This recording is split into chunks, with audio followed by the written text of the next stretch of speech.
Hello friends, welcome back to नित्यावीज। तो आज इस वीडियो के अंदर हम करने वाले हैं बीएसटीसी सेकंड ईयर इंग्लिश का जो हमारा चैप्टर सेकंड है, chapter second that is listening. हमारा जो ये चैप्टर है ये लिसनिंग स्किल के बारे में है।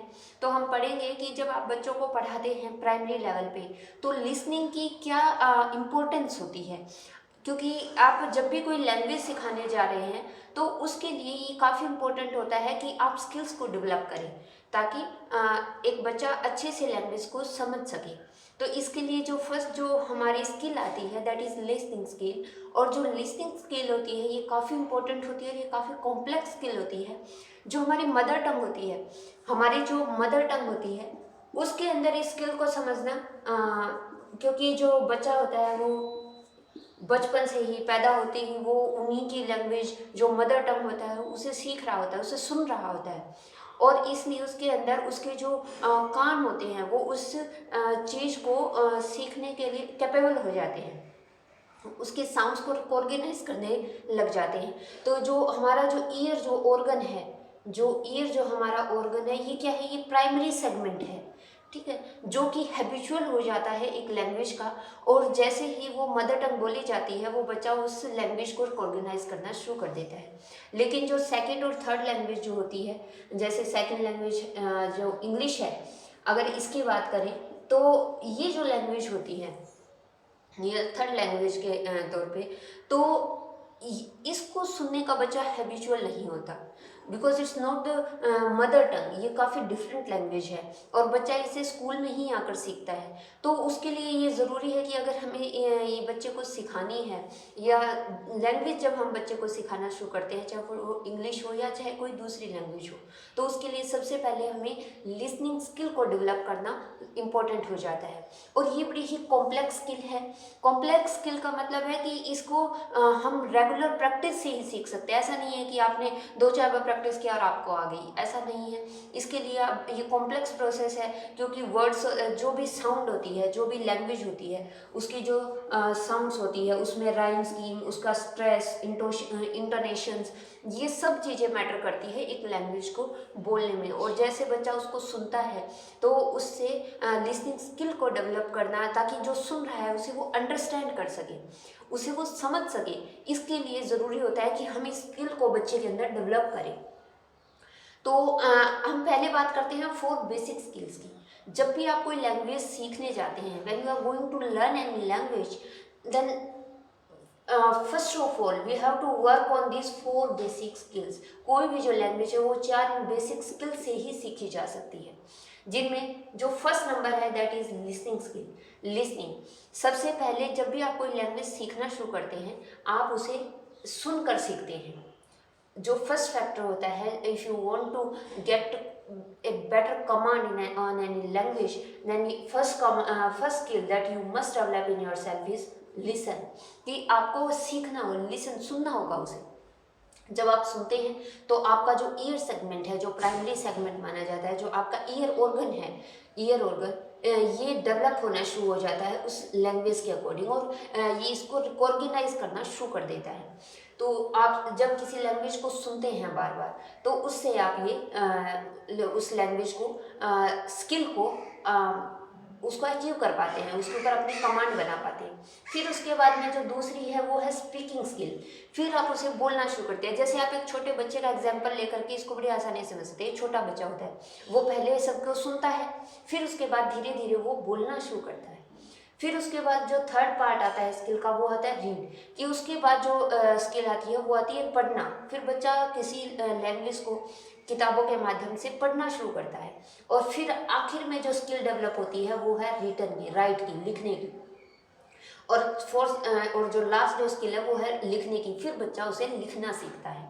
तो इस तरह से ये चारों स्किल है जो स्टेप बाय स्टेप चलती है, और स्टेप बाय स्टेप ही बच्चा इन पे अपनी कमांड बना पाता है। तो हम इस चैप्टर में हम बात करेंगे, हमारा फोकस रहेगा लिसनिंग स्किल के ऊपर, कि जो लिसनिंग स्किल है इस पे कैसे कमांड बनाई जा सकती है। तो इसका प्रैक्टिस ऑफ लिसनिंग कॉम्पिटेंसी, कि अगर जब आप लिसनिंग स्किल को अपने अंदर डेवलप करना चाहते हैं तो इसके लिए आपको जो लिसनिंग है उसके ऊपर अपने उसको प्रैक्टिस करना होगा, आपको सुनना होगा। लिसनिंग कुछ भी चीज़ें आपको लिसन करनी होगी। अब यहाँ पे एक चीज़ जो है वो मैं आपको बता दूँ, एक वर्ड होता है हियर और एक होता है लिसन।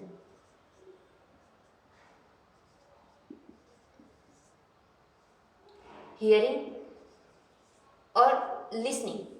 आप क्या मुझे बता सकते हैं कि हियरिंग और लिसनिंग में क्या डिफरेंस होता है?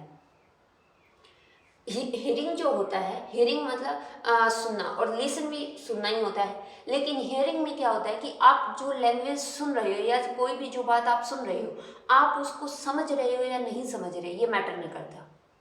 लेकिन जो लिसनिंग स्किल है वो उसके अंदर जो आप सुन रहे हो, आप उस पर आपकी उस पर कमांड है, आप उसके जो आपका ईयर ऑर्गन है उस लैंग्वेज को रिकॉग्नाइज कर रहा है, उसे अंडरस्टैंड कर रहा है। अब हियरिंग में क्या हो सकता है, आप तमिल कन्नड़ मतलब जो लैंग्वेज आपकी मदर टंग या सेकंड लैंग्वेज या थर्ड लैंग्वेज नहीं है, आपको ऐसी लैंग्वेज की नॉलेज नहीं है और आप उसे कोई बोल रहा है और आप उसे सुन रहे हो, दैट यू आर हियरिंग।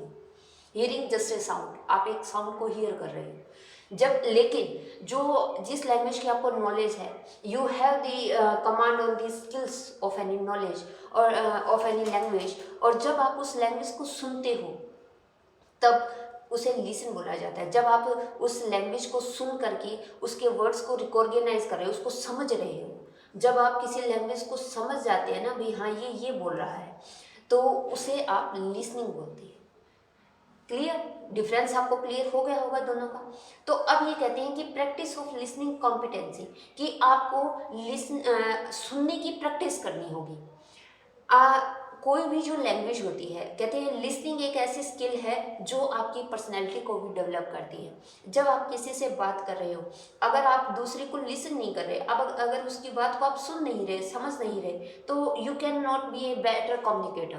तो आप बेटर कम्युनिकेटर नहीं बन सकते, एक अच्छे कम्युनिकेशन स्किल आपको नहीं आ सकती। और अच्छी कम्युनिकेशन स्किल के लिए लिसन करना, सुनना एक बहुत ही इम्पोर्टेंट रोल प्ले करता है लैंग्वेज के अंदर, कम्युनिकेशन स्किल के अंदर।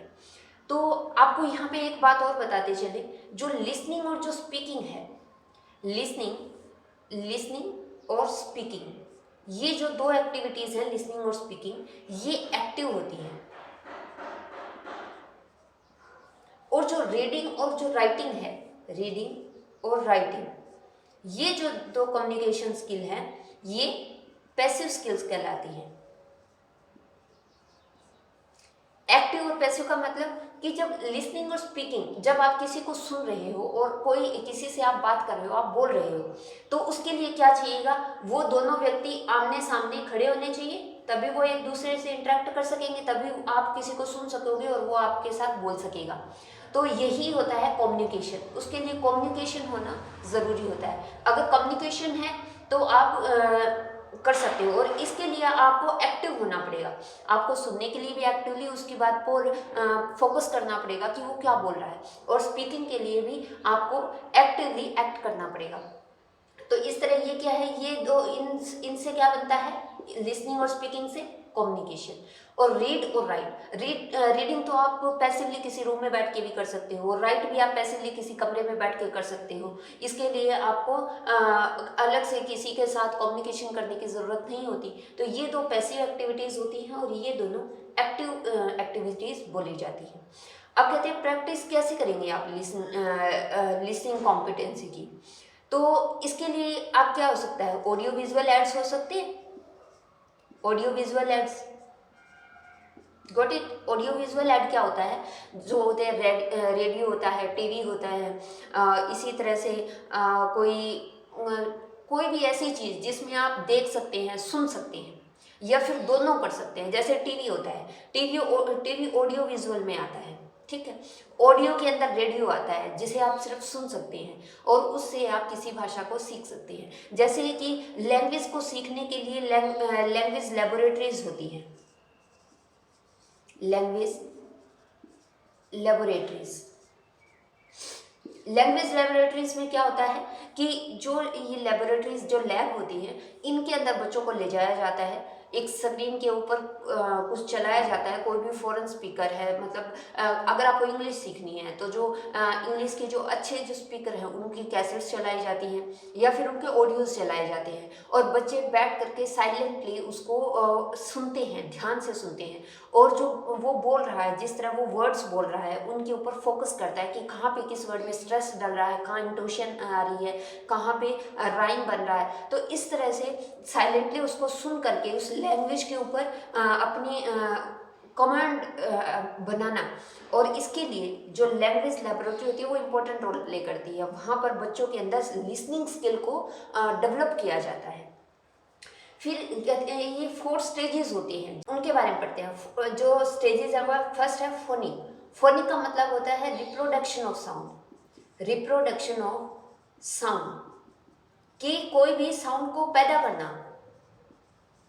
आप कोई भी आवाज निकालते हैं उसे फोनिक बोला जाता है। मॉर्फिक का होता है meaningful, meaningful unit of sound. Meaningful मतलब जिसका कोई मतलब निकल रहा हो साउंड का, आप जो साउंड निकाल रहे हैं उसका कोई मतलब हो। सेंटिक का मतलब होता है जो फॉर्मेशन ऑफ सेंटेंस या स्ट्रक्चर या सेंटेंस का फॉर्मेशन करना, मतलब कि जो इंग्लिश के अंदर रूल्स वगैरह होते हैं, कौन सी वर्ब लगेगी, किस तरह से कौन सी फॉर्म ऑफ वर्ब आएगी, उसके साथ आईएनजी आएगा नहीं आएगा, ये इस तरह की जो आप टेंस में पढ़ते हैं ना, टेंस में क्या होता है, स्ट्रक्चर ऑफ सेंटेंस से समझा जाता है कि जो सेंटेंस बन रहा है जो उसका कैसे स्ट्रक्चर है उसका। फिर इसके बाद में होता है सेमेंटिक। सेमेंटिक क्या होता है कि आपको ऐसे ओरल नोशंस जिनके कुछ स्पेसिफिक मीनिंग होते हैं और उनके जो लिसनर है उसको उन नोशंस की पूरी नॉलेज होनी चाहिए। ठीक है, तो ये 4 स्टेजेस होते हैं जो कि आपको लिसनिंग कॉम्पिटेंसी के टाइम में इनकी नॉलेज होनी चाहिए। अब इसके बाद में क्या कहते हैं कि हम किस तरह की एक्टिविटीज़ कर सकते हैं हमारी लिसनिंग स्किल को डेवलप करने के लिए। ठीक है, लिसनिंग एक्टिविटीज़ हम क्या कर सकते हैं, इसमें बोला गया कि आप ड्रिल या एक्सरसाइजेज, आप ऐसी एक्सरसाइजेज कर सकते हैं, ड्रिल कुछ वर्ड्स को कुछ खोज कर सकते हैं, मतलब कुछ सुनिए। ठीक है, सुनने की एक्सरसाइज कीजिए आप 5 मिनट 10 मिनट जिस लैंग्वेज को सीखना चाहते हैं उसके स्पीकर्स को सुनिए। फिर है लैंग्वेज गेम्स, कि आप लैंग्वेज गेम्स खेल सकते हैं। कई तरह के गेम्स आते हैं जिनमें आप किसी लैंग्वेज पे कमांड कर सकते हैं, तो लैंग्वेज गेम्स आप खेल सकते हैं जिससे कि आपको एंजॉय भी होगा और आप अच्छे से खेल खेल में सीख भी जाएंगे। इनफॉर्मल टॉक्स, इनफॉर्मल टॉक्स होता है कि अपने फ्रेंड से, अपने ग्रुप सर्कल से आप या अपने फैमिली मेम्बर से आप बात कीजिए। इनफॉर्मल जो आपके पीपल होते हैं आपकी लाइफ में, जो आपके साथ जुड़े होते हैं, फ्रेंडली रिलेशंस होते हैं, उनके साथ आप बात करने की कोशिश कीजिए, उनको सुनने की कोशिश कीजिए। When you are going to listen them, तो आपकी जो लिसनिंग जो स्किल है वो डेवलप होगी। फिर इसके बाद होता है नरेशंस। नरेशंस में क्या आता है कि आप जैसे कोई पोएम है उसको सुन रहे हैं या फिर कोई स्टोरी है उसको सुन रहे हैं, एक आप कोई भी स्टोरी बोल रहा है, स्टोरी टेलर है, आप उसकी स्टोरी को सुन रहे हैं, कोई भी उस लैंग्वेज के बारे में कुछ रीड कर रहा है, उस लैंग्वेज को रीड कर रहा है, आप उसको केयरफुली सुन रहे हैं, तो जो बोल रहा है उसकी आपको लिसनिंग स्किल आप में डेवलप होगी। फिर इसके बाद डायलॉग्स, डिस्कशंस, आप एक किसी के साथ वार्तालाप कर सकते हैं, 2 व्यक्ति बैठ के आपस में उस लैंग्वेज में डायलॉग्स कर सकते हैं, आपस में वार्तालाप कर सकते हैं। वार्तालाप करने से क्या होगा कि आप उसको सुनेंगे तो और बोलने की कोशिश करेंगे तो इससे लिसनिंग स्किल आपकी डेवलप होगी। डिस्कशंस, जब भी आप कुछ किसी मैटर पर डिस्कशंस या वाद विवाद करते हैं तो इससे भी बहुत अच्छे से आपकी लिसनिंग स्किल डेवलप होती है। इसके अलावा भी बहुत सारे तरीके हैं जिनको आप लिसनिंग जो स्किल है उसके ऊपर कमांड कर सकते हैं। ऑडियो विजुअल एड्स, जैसा मैंने बताया कि ऑडियो विजुअल एड्स से टीवी है, रेडियो है। अब आप रेडियो अगर केयरफुली सुनते हैं, अगर जो भी आपकी उसमें मान लीजिए क्रिकेट की कमेंट्री आ रही है और आप उसको सुन रहे हैं, अगर इंग्लिश में कमेंट्री हो रही है आप उसे ध्यान से सुनिए, आपकी लिसनिंग स्किल डेवलप होगी। आप उस लैंग्वेज के उन वर्ड्स को, आपका जो ईयर ऑर्गन है वो ऑर्गेनाइज करना शुरू कर देगा, आपका दिमाग उसे सीखना शुरू कर देगा। जो काम होता है, जो ईयर ऑर्गन होता है, वो कैसे काम करता है। कोई भी जो लैंग्वेज है उसकी फ्रिक्वेंसीज कानों तक जाती है और फिर वो उसको ब्रेन को भेज देता है, ब्रेन को सेंड कर देता है। तो जो मैसेज ब्रेन के पास जाता है, ब्रेन उसे मैसेज में कन्वर्ट करके हमारी बॉडी तक पहुंचाता है। तो इस तरह से ईयर ऑर्गन काम करता है। तो जब आप कमेंट्रीज वगैरह सुनते हैं, रेडियोज के ऊपर कोई न्यूज़ वगैरह सुनते हैं लगातार, तो उसे जो ईयर है वो उसे रिकॉर्गनाइज करना शुरू कर देता है, समझना शुरू कर देता है। हमारे जो ब्रेन है उसके ऊपर काम करके उसे मैसेज में कन्वर्ट करना स्टार्ट कर देती है। फिर उसके बाद टीवी होता है, जिसमें आप देख करके भी और अपने जो कोई भी जैसे मान लो कोई प्ले चल रहा है, कोई नाटक चल रहा है, या फिर कोई न्यूज़ चल रही है, या कुछ भी, उसे आप देख भी सकते हैं, सुनने के साथ साथ देख भी सकते हैं। ये ऑडियो विजुअल ऐड होगी, तो इससे भी आप अपनी लिसनिंग स्किल को डेवलप कर सकते हैं। तो ये बड़ी ही अच्छे तरीके होते हैं। अगर आप करना चाहें तो बहुत अच्छे से अपना लिसनिंग स्किल किसी भी लैंग्वेज के लिए डेवलप कर सकते हैं। तो हमारा जो ये चैप्टर था, इसका ये जो फर्स्ट टॉपिक है लिसनिंग स्किल का, ये लगभग हमारा कंप्लीट हो गया है सारा। और आज का ये जो टॉपिक है इतना ही है, यहीं पर हमारा लेक्चर ख़त्म होता है। तो मिलते हैं नेक्स्ट वीडियो में। Till then keep practicing. Thank you.